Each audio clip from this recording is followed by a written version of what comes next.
আজ আমার দিন আমাদের জিন্দেগিতে আমল বলতে কিছু নাই। আল্লাহ নবী পাকের বড় বিবি, আল্লাহ নবী পাকের বড় বিবি নাম হলো আম্মা জান খাদিজাতুল কুবরা রাদিয়াল্লাহু তাআলা আনহা। আল্লাহ নবীর 11 জন 9 জন বিবি ছিল, ইখতিলাফ আছে 11 জন মতান্তরে 9 জন বিবি। এই আম্মা জান খাদিজার সঙ্গে প্রিয় নবী যতদিন সংসার করেছিল, মায়েরা একটু কানটা কাড়া করে শুনে নিন। আজ অধিকাংশ মায়েদের লজ্জা নাই, হায়া নাই। আল্লাহ নবী বললেন আল হায়াউ শুবাতুম মিনাল ঈমান, যে নারীর ভিতরে, যে পুরুষের ভিতরে প্রবেশ ঈমান থাকবে না, লজ্জা থাকবে না, আমি রাসূলুল্লাহ জানিয়ে দিয়ে দিলাম তার ভিতরে ঈমান নাই। ও মায়েরা, বোনেরা, বেটিরা, আজ তোমাদের ভিতরে লজ্জা নাই। যদি না থাকে লজ্জাবতী গাছের পাতা একটু বেটে খাবে। আম্মা জান খাদিজার কথাটা একটু শুনলে বুঝতে পারবেন কেমন জিন্দেগিতে লজ্জা ছিল, কেমন আমল ছিল। মা খাদিজাতুল কুবরা রাদিয়াল্লাহু তাআলা আনহা, যিনি উনি যতদিন দুনিয়ায় বেঁচে ছিলেন আমার নবী দ্বিতীয় কোনো বিবাহ করেনি। এই মা খাদিজার অন্তিম সময়ে মৃত্যুর কাছাকাছি আল্লাহ নবীকে ডাকলেন। আল্লাহ নবী দয়া নবীকে পাশে বসালেন, পাশে বসে সালাম দিলেন। আর সালাম দিয়ে বলতে লাগলেন ইয়া রাসূলুল্লাহ, আমার প্রাণের স্বামী গো, আমি খাদিজা দুনিয়ার জমিনে আর হয়তো বেশি দিন বাঁচবো না, আর হয়তো আপনার সেবা করতে পারবো না। এই কথাটা বলে ঝরঝর করে মা খাদিজা কাঁদতে শুরু করে দেয়। কোন খাদিজা? যে খাদিজার শানে আমার আল্লাহ আসমান থেকে সালাম পাঠিয়েছিল জিবরাইলের মাধ্যমে। জিবরাইল ফেরেশতা এসে আমার নবীকে বলেছিল ইয়া রাসূলুল্লাহ, ইয়া হাবিবাল্লাহ, আজ আপনার বিবি খাদিজাকে স্বয়ং আল্লাহ আসমান থেকে সালাম দিয়েছে। সুবহানাল্লাহ। ওই সময়ে আল্লাহ নবী আমার মা খাদিজাতুল কুবরা রাদিয়াল্লাহু তাআলা আনহা চোখের পানি দেখে আল্লাহ নবী বলতে লাগলেন বিবি খাদিজা রে, আজ তুমি কাঁদো কেন? আমি গরিব স্বামী রাসূলুল্লাহ তোমার ভালো খেতে পড়তে দেয়নি বলে কি তুমি কাঁদো? ওই সময় মা খাদিজা বলেছিলেন ইয়া রাসূলুল্লাহ, না না না, এই কারণে আমি কাঁদি না, আমি দুনিয়া থেকে ওই বেশি দিন আর বাঁচবো না, কবরের মানুষ হয়ে যাব।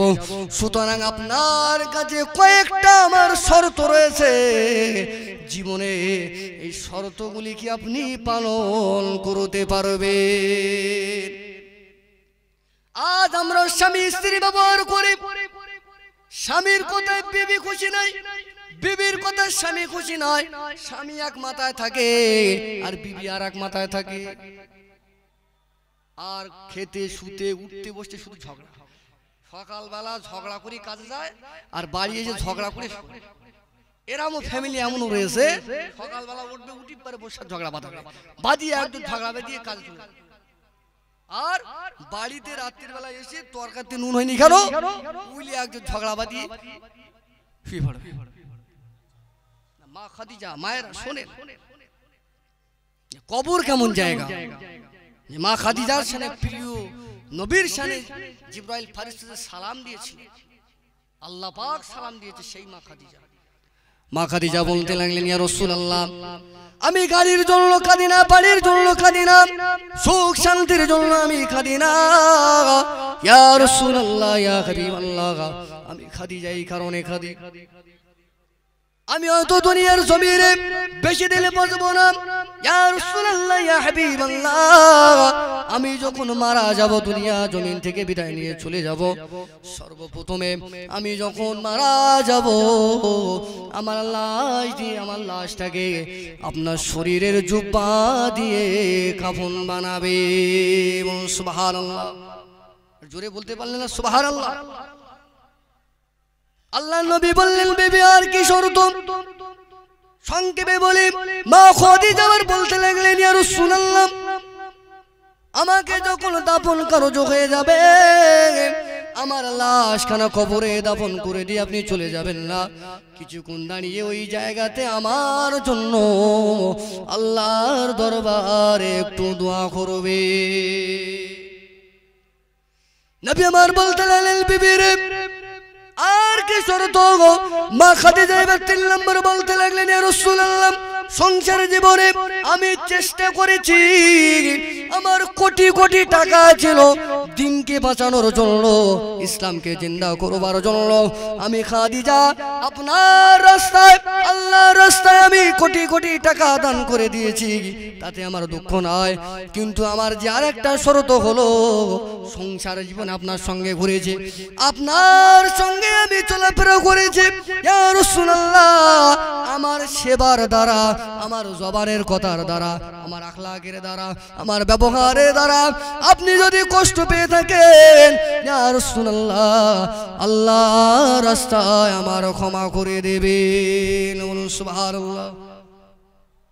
এই 24 সালে একটা স্বামী স্ত্রী দেখান দিন যে মরার আগে বউ স্বামীর কাছে ক্ষমা চেয়েছে আর স্বামী বউর কাছে ক্ষমা চেয়েছে, আছে? বলে এত লোক থাকতে বউর কাছে ক্ষমা চাপ, এত লোক থাকতে মহিষা কোনটা ধরে নি যারা। আমি মসজিদের ইমাম সাহেবের সালাম দেয়নি ভুল করি, কি নসিহত সমাজে হবে? নসিহত অনেক হয়ে গেছে, শুধু আমাদের মারির অপেক্ষা, মানে মরবে আর আল্লাহ বলবে সালা সালা যত পারি, কবরে কানা ফারিস্তা ফিট করে গেছে, কোন রেহাই নেই। আমল আপনাকে প্রথম দেখা হবে, আপনি কত পার্সেন্ট ইমানদার আর সেই ইমান অনুপাতে কতটা আমল আছে, তারপরে আপনার অপশনাল দিকগুলো দেখা হবে। ওই মা খাদিজার সমস্ত প্রশ্ন, সমস্ত এগুলো আল্লাহ রাসূল মেনে নিলেন, সমস্ত শর্তগুলো মেনে নিলেন। এক পর্যায়ে কিছুদিন পরে আম্মা জান খাদিজা ইন্তেকাল হয়ে গেলেন। মুসলমানেরা আল্লাহ রাসূলের জিজ্ঞাসা করতে লাগলেন, বিবি খাদিজা, তুমি কেন আমার গায়ের জুব্বা চেয়েছো? তুমি কেন আমাকে একটু দোয়া করার জন্য বললেন? ওই সময় মা খাদিজা বললেন, ইয়া রাসূলুল্লাহ, আমি জানি জানি জানি আপনার জবান দিয়ে শুনেছি কবর বড় ভয়ঙ্কর জায়গা, কবর বড় নির্জন জায়গা, যেখানে না আছে জানালাম, যেখানে না আছে ঘর, যেখানে না আছে আলো, যেখানে না আছে বাতি, যেখানে না আছে কোনো সাথী, যেখানে না আছে অক্সিজেন, নির্জন জায়গা, অন্ধকার অন্ধকার।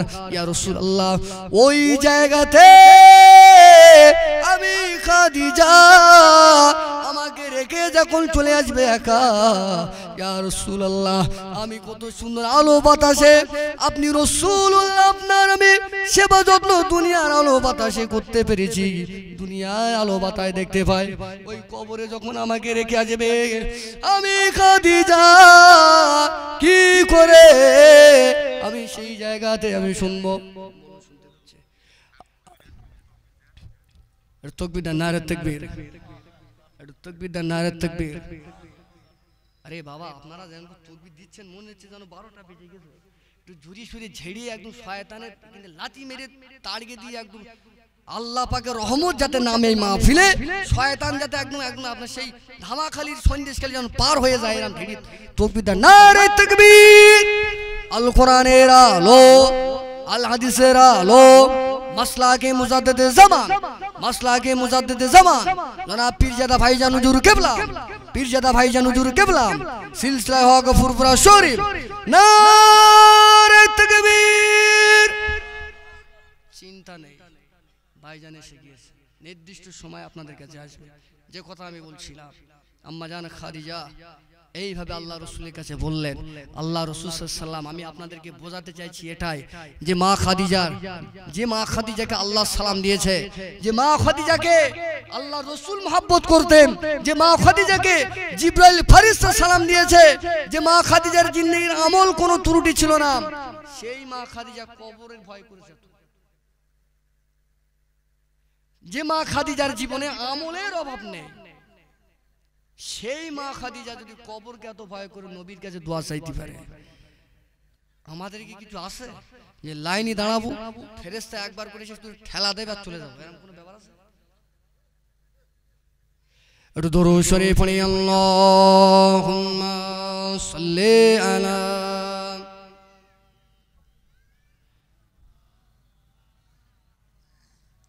ওয়া আলা আলি সাইয়্যিদিনা। জোরে জোরে আওয়াজ দিয়ে পড়েন, ওয়া আলা আলি সাইয়্যিদিনা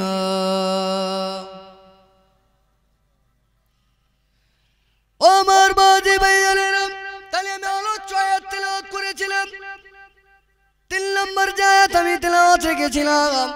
আল্লাহ পাক বললেন যখন বান্দা ফাযকুরুনি আযকুরুকুম ওয়াশকুরুলি ওয়ালা তাকফুরুন, তুমি যখন আমার সেবা, তুমি যখন আমি আল্লাহ পাক আমার জিকির, আমার কাছে আমার জিকির আমার স্মরণ করবে, আমি আল্লাহ পাক আল্লাহ তাআলা ঘোষণা দিয়ে দিলাম বান্দারে দুনিয়ার জমিনে আমি আল্লাহ পাক তোমাকে স্মরণ করব। তোমার স্মরণ বলতে আমি আল্লাহ এটাই, তোমার উপরে দুনিয়া এবং পরকালে আমার সাহায্য নামবে। বলুন সুবহানাল্লাহ। ফুরফুরা শরীফের জমিনে শুয়ে আছেন, একটু আমাদের দাদা পীরের কথা বলি। কত বড় পীরের আমরা মুরিদ হয়েছে, তাদের জবানের কত দাম ছিল, কেমন আল্লাহর জিকির করেছে, আল্লাহর কেমন স্মরণ করেছে, জিন্দেগি কি গঠন করেছে। মুসলমানেরা আজ দুনিয়ায় মানুষ জোগাড় করতে গেলে টাকা দিয়ে জোগাড় করে আনতে হয়, তাই তো, টাকা না দিলে আসে না। কিন্তু আমাদের দাদা পীর পাঁচ হুজুর কেবলা জিন্দেগি এমন গঠন করেছে, তানারা কি আমাদের কি বাড়িতে 500 কোটি টাকা দিয়েছে যে বলেছে যে 21, 22, 23 ফাল্গুনি সালে সওয়াবে যাবে। মানুষ কিসের জন্য যায়?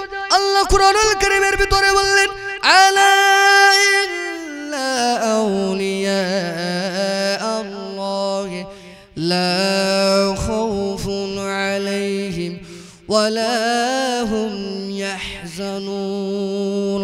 পবিত্র কুরআনুল কারীমের ভিতরে আয়াতের ভিতরে আল্লাহ বললেন দুনিয়ার জমিনে আমি রব, আমি আল্লাহ আমার ডিউটি করে করে যারা আমার বন্ধু হয়ে যাবে, আমার প্রিয় আশিক মাহবুব মাহবুবা হয়ে যায়, দুনিয়াতে আমি আল্লাহ আমার হয়ে যাবে।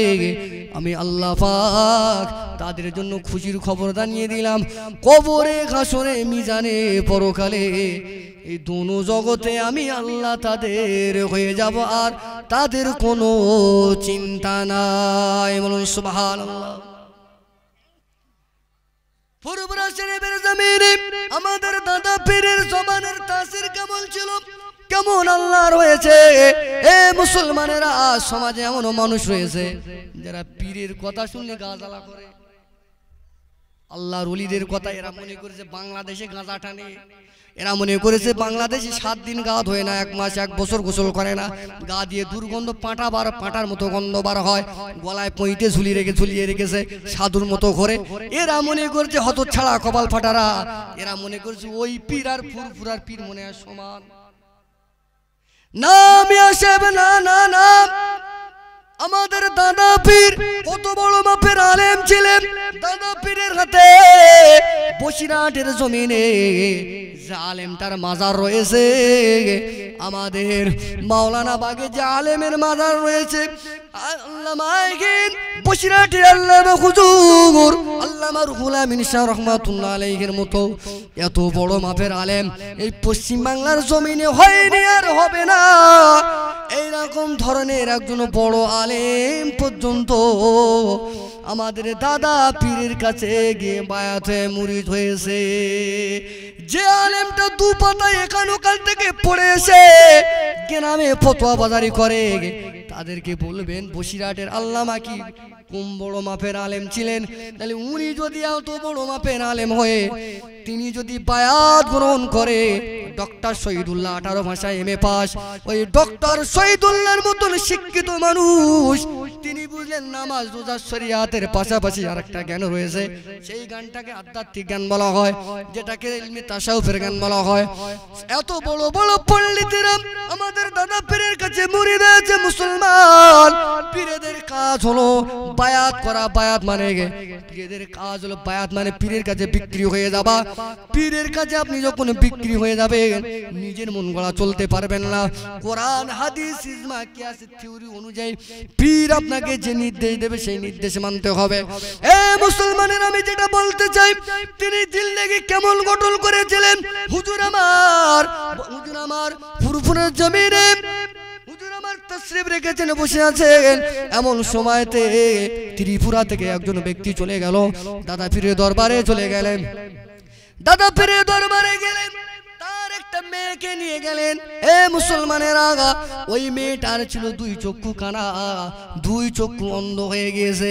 বড় বড় এপারসিয়াস ডাক্তার, বড় বড় আপনার মেডিসিন ডাক্তার, বড় বড় চোখের ডাক্তার সবাই আপনার প্রেসক্রিপশন করে দিয়েছে যে এই মেয়ের জীবনে আর দৃষ্টিশক্তি ফিরবে না, এই মেয়ে আর কোনোদিন ভালো হবে না, সুতরাং তোমার মেয়ে অন্ধ হয়ে গেছে, কানা হয়ে গিয়েছে।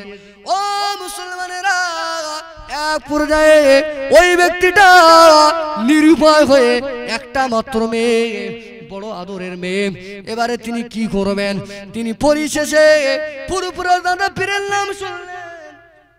ফুরফুরা দাদা পীরের নাম শুনবার পরে তার মেয়েটাকে নিয়ে ফুরফুরার জমিনে দাদা হুজুরের দরবারে চলে গেলেন। তাকবীর দেন, নারে তাকবীর। একটু জোরে সুরে তাকবীর দেন, নারে তাকবীর।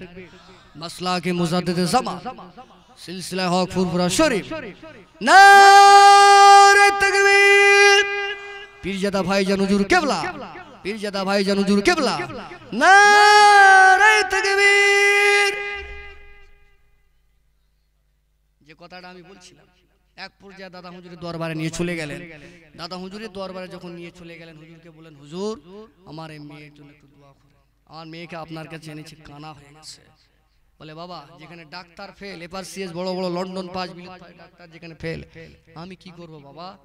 বলে, হুজুর না, আমি জানি, আমার এই বিশ্বাস, দুনিয়ার ডাক্তার ফেল হতে পারে, দুনিয়ার ডাক্তার ট্রিটমেন্ট ফেল হতে পারে, যারা আল্লাহ ওয়ালা হয়ে যায়, আল্লাহ ওয়ালাদের দোয়া আল্লাহর দরবারে কাজে লাগে। আপনি যদি একটু দোয়া করেন, আপনার দোয়ার তাসিদে আল্লাহ পাক হয়তো আর মেয়েকে ভালো করবে। বলুন সুবহানাল্লাহ। দাদা হুজুর পীর কেবলা রহমাতুল্লাহ আলাইহি ওই ব্যক্তির অনুরোধে, বারে বারে অনুরোধের কারণে দাদা হুজুর পীর কেবলা রহমাতুল্লাহ আলাইহি লিখিত একটা দোয়া দিলেন, তার চোখে একটু ঝাড়ফুঁক করে দিলেন। আল্লাহ পাকের বাদ মর্জি দয়ায় দাদা হুজুর পীর কেবলা রহমাতুল্লাহ আলাইহির ঝাড়ফুঁকের উসিলায় আর একটা দোয়া তাবিজের উসিলায় পরবর্তীতে ওই মেয়েটা দুটো চোখ সম্পূর্ণ সুস্থ হয়ে গেল। বলুন সুবহানাল্লাহ। এটাই হলো আল্লাহর ওলিদের সঙ্গে আল্লাহর সম্পর্ক। এনারা আল্লাহ পাকের কাছে যেটা বলে, আমার আল্লাহ পাক সেটাই কবুল করে নেয়। তাই সেই আল্লাহর ওলি হতে গেলে নামাজ লাগবে, রোজা লাগবে, কালেমা লাগবে, হজ, যাকাত, শরিয়াত, মা আতাকুমুর রাসূল ফাখুযুহু ওয়া মা নাহাকুম আনহু ফান্তাহু। প্রিয় নবী যেটা আমাকে আপনাকে দিয়েছেন সেটাকে গ্রহণ করা, প্রিয় নবী যেটাকে নিষেধ করেছেন বর্জন করেছেন সেটাকে।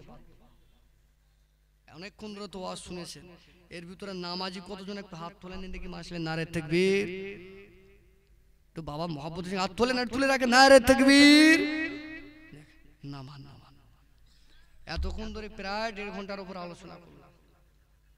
একজন ভাই আছে, একজন ভাই সারা জীবন তার জন্য দোয়া করব যে হুজুর আগামীকাল থেকে আমি কবরের ভয়ে, নিজের কবরের ভয়ে, জাহান্নামের ভয়ে আমি 5 ওয়াক্ত নামাজ পড়া নিয়াত করলাম, হুজুর আপনি দোয়া করেন যেন আমি 5 ওয়াক্ত আদায় করতে পারি। একজন ব্যক্তি, একজন, দুনিয়া আখেরাত মধুময় হয়ে যাবে, তার জন্য দোয়া করব।